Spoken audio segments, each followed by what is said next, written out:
আচ্ছা, তুমি কি শিওর অধিকাংশ লাশ এই কবরস্থানে দাফন হয়েছে? জি স্যার, এখানে 40 জন আর বাকি পাশের গ্রামে 15 জন।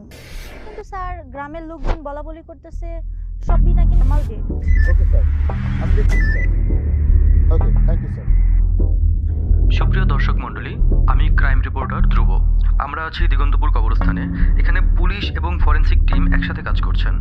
কবরস্থান থেকে লাশ উঠিয়ে ফরেনসিকে পাঠানো হচ্ছে।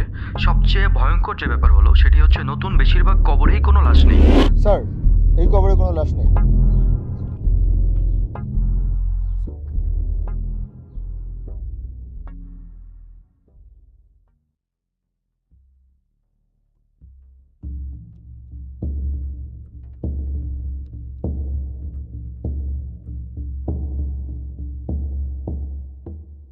আসসালামু আলাইকুম। ওয়ালাইকুম আসসালাম। চাচা, আপনাকে সম্মানের সাথে কিছু কোশ্চেন করতে চাই। আমরা যতটুকু জানি এই কবরস্থানের সবগুলা কবর আপনার হাতেই খোঁড়া। আপনি একটা মহৎ কাজ করছেন, কিছু মনে করবেন না চাচা। না বাবা, বলেন আপনি আপনি কি জানতে চান? চাচা, আপনি এখানে কতদিন যাবত কবর খোঁড়েন? তা তো ওই 35-40 বছর হবে বাবা। আচ্ছা, আপনার কাছে কি কোনো কিছু সন্দেহজনক মনে হয়? কেমন? এই যে এখন যা ঘটছে আর কি, এরকম কিছু কি আপনি কখনো সন্দেহ বাবা আসছে কি আপনার মাঝে? কি কমু বাবা?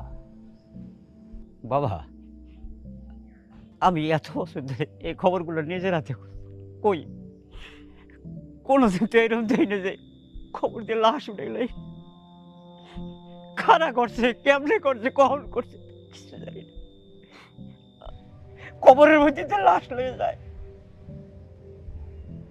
কি কব, কারে কব, কার কাছে কব? আল্লাহর কাছে কই। আল্লাহ, যে মানুষগুলো নিয়ে গেছে তুমি তো জান্নাতবাসী করো। তোমার কাছে বিচার চাই আল্লাহ, তোমার কাছে বিচার দেই। এই কামগুলা যেই মানুষগুলা করছে হেদায়েত করো, হেদায়েত করো। আচ্ছা চাচা, জি স্যার। কইবেন? আচ্ছা আপনি পেশা আর কিছু করেন? পেশা বলেন স্যার, নেশা বলেন, এই কবর খোঁজাই আমার কাম। তো এইটা করে আমার সংসার চলে বাবা। আল্লাহ দিলে আমার এক পোলা আছে, এখন মাশাআল্লাহ জোয়ান হয়েছে। এলাকার লোকজন খুব ভালোবাসে তারে, তাই সবাই মিলে ধৈর্য টৈর্য